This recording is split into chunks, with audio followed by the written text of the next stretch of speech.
Welcome back to the Statesman and Podcast, ladies and gentlemen, where we dissect Zimbabwean politics and its wider regional impact.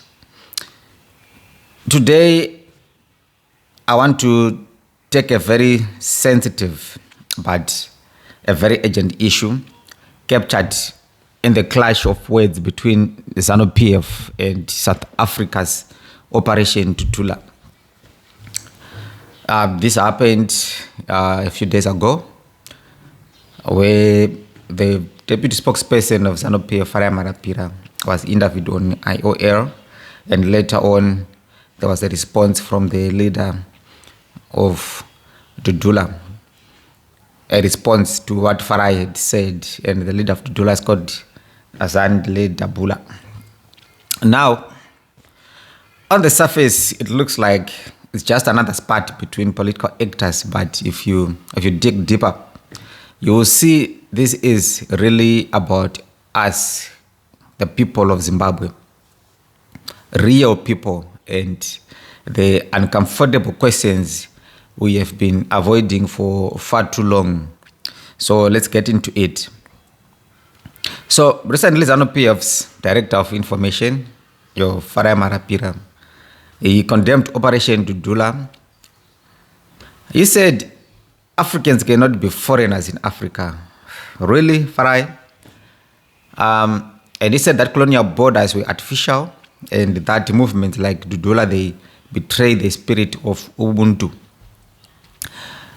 Now, on the other side, Operation Dudula's leader, Dudula, she fired back. She told Zanu PF to fix Zimbabwe instead of exporting its problems, which is a point. She accused the Zimbabweans of overwhelming South Africa's healthcare system. Is it true? To an extent. Not only the healthcare system, but also schools and the job market. It's not far-fetched, is it? For any Zimbabwean who has been to South Africa, they know these are genuine issues, these are genuine concerns among South Africans, especially the low-class South Africans. So Zimbabwe has been exporting unemployed people looking for jobs. It has been exporting people requiring medical attention. The Minister of Justice was so insensitive at one point in Parliament to argue that we never sent anyone. Hey, dude.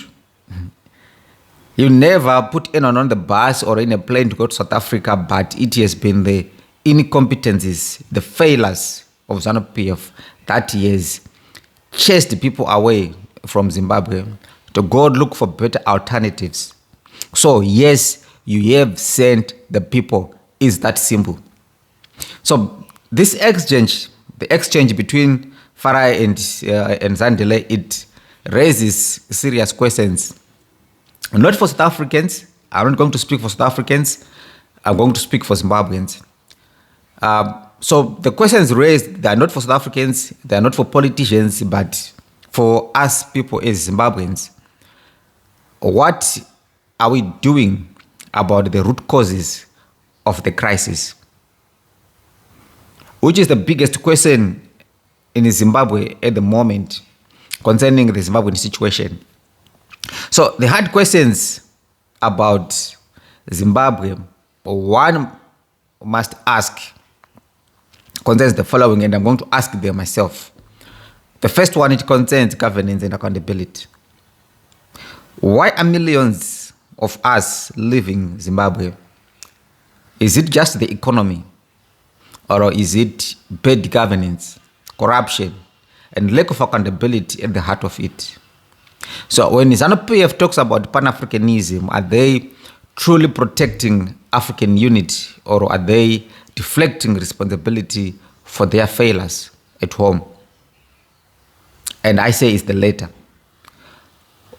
What you can't provide for your citizens at home, you want your neighbors to provide for them. Hence all the talk of Pan-Africanism, Africans can't be foreigners in their own continent, which may be true to an extent, but the borders are there, they are real. They are real. We have South Africa, we have Zimbabwe, we have Zambia, we have Malawi, we have Mozambique, we have Tanzania, we have DRC, the borders, they are real. That's our reality. So we can't ignore them. We can't talk of Africans can't be foreign in their continent. But that is the structure that we find ourselves in. We don't have the United States of Africa as one country. We have, is it 55 states? 55 states, thereabout.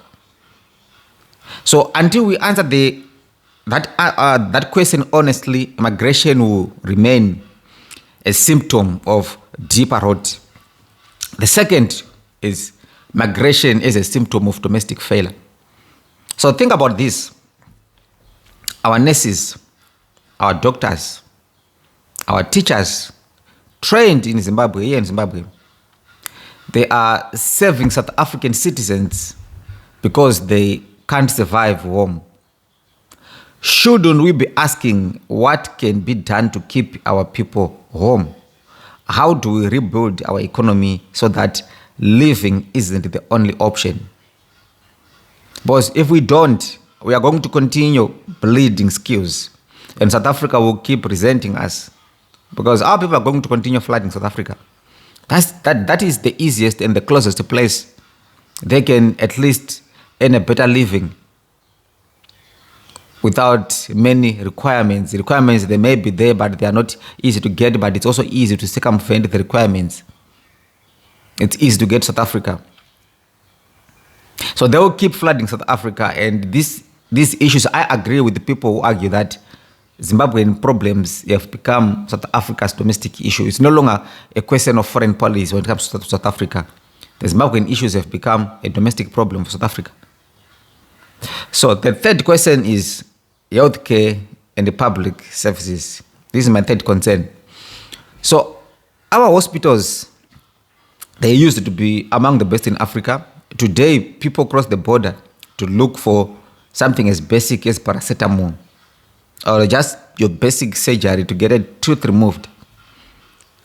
The question is, what will it take to rebuild our healthcare system? Is it about funding?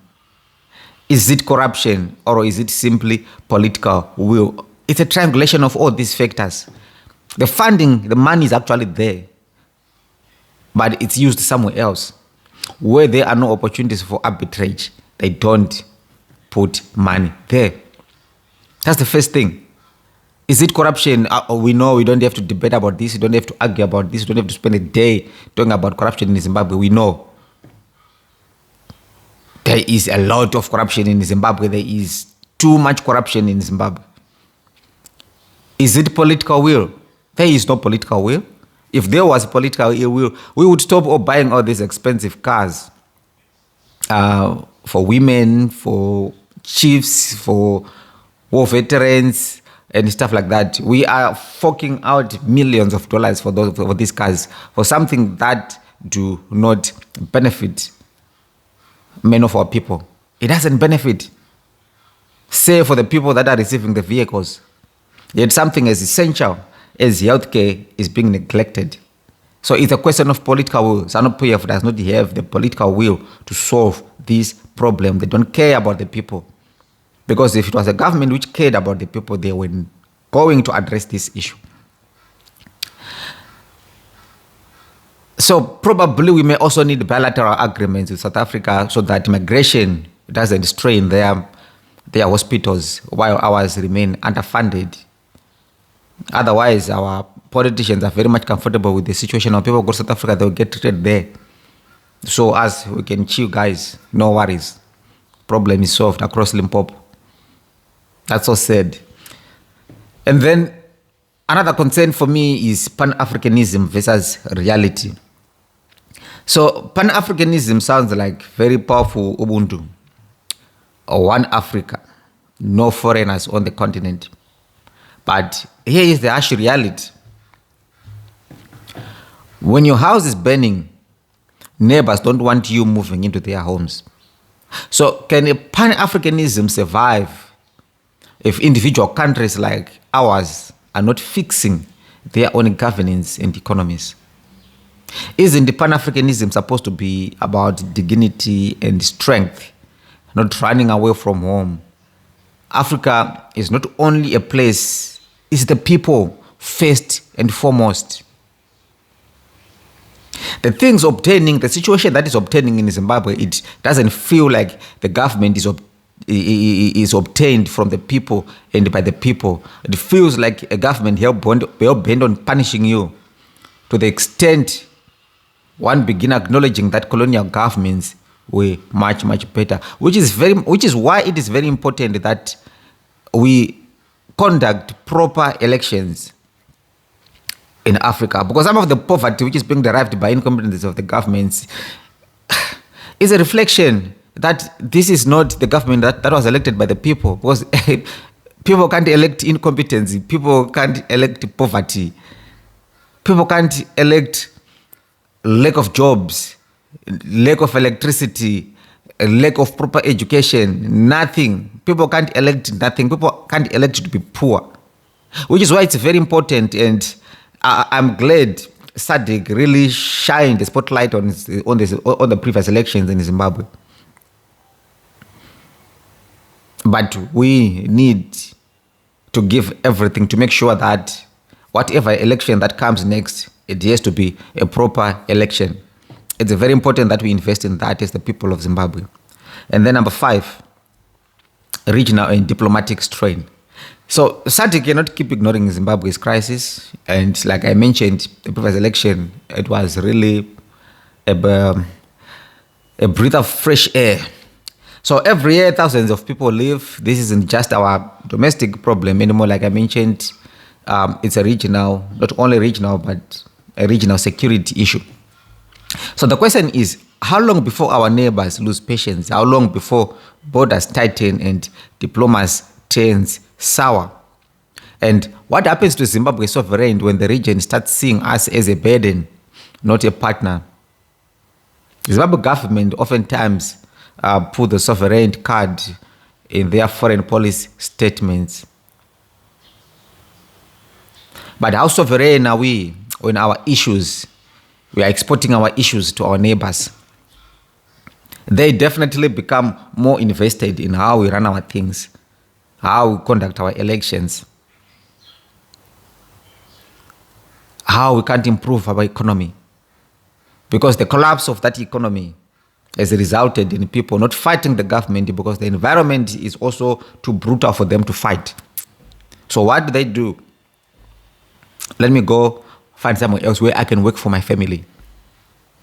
Because first and foremost, it's a person and the people around that person, the family, that are very much important to him. So instead of fighting the authorities, risking being jailed and so forth, we've spoken about this in our previous episodes, I'll just go somewhere, work, earn a living, progress with my life, and then is as that.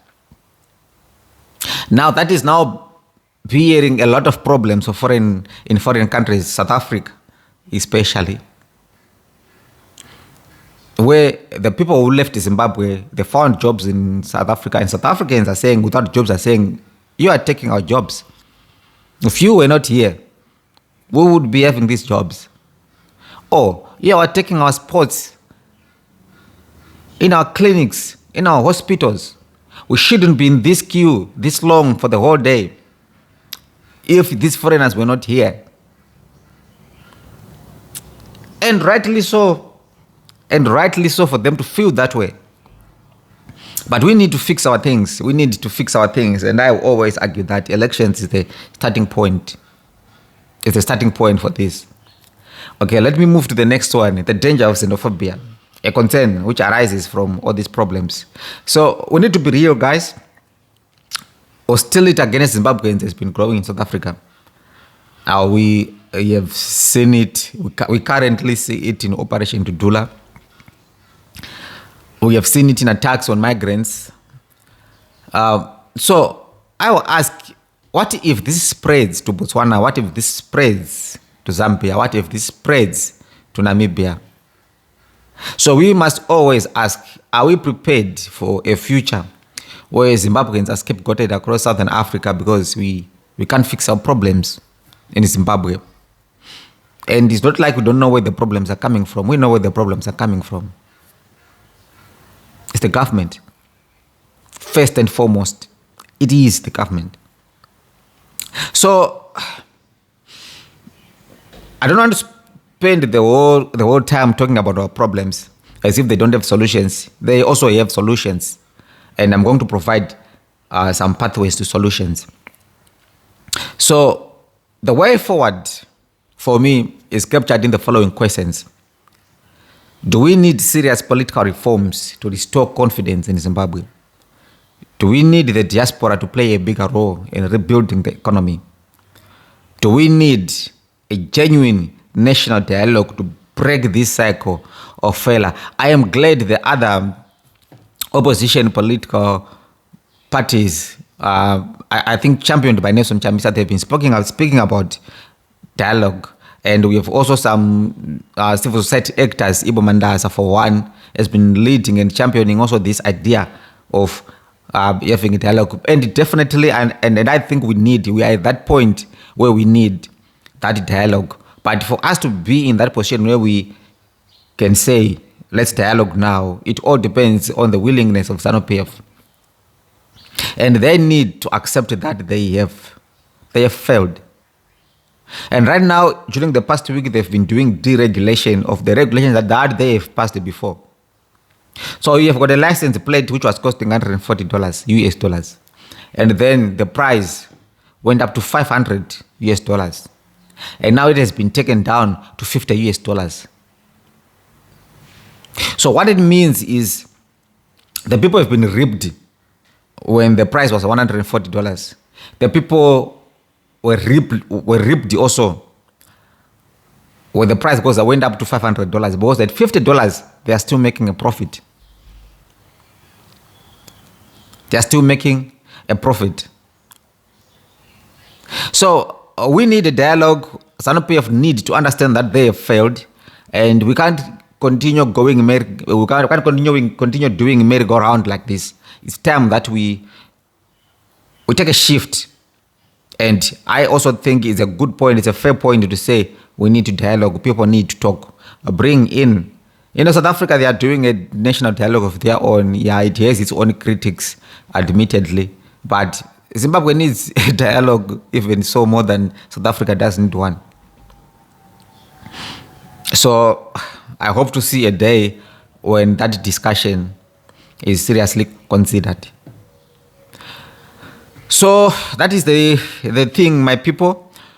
Are we going to keep kicking the can down the road until the region is forced to treat Zimbabweans not as a partner but as a problem? Because that's what we are as a people to our partners, to our neighbors. We are a problem. We are not adding any value or any much value to them. We are not. So the key takeaway is that the fight between Zanu PF and Operation Dudula is not about rhetoric. It's a mirror that is being held upon all of us. If we don't fix governance, if we don't rebuild our healthcare, if we don't create jobs for our people and restore dignity at home, then our crisis will keep spilling in South Africa and beyond. And make no mistake, if we fail to act, we risk not just losing our dignity as Zimbabweans, but also destabilizing the entire region. So this is bigger than Dudula. This is about Zimbabwe's survival. So with this, I say thank you for tuning in to the Statesman Podcast. If you found this discussion thought-provoking, please share it, comment your thoughts below, and let's continue this conversation, because whether we like it or not, the future of Zimbabwe and Southern Africa, it depends on how we answer the above questions. Thank you for listening. See you on the next episode. Take care.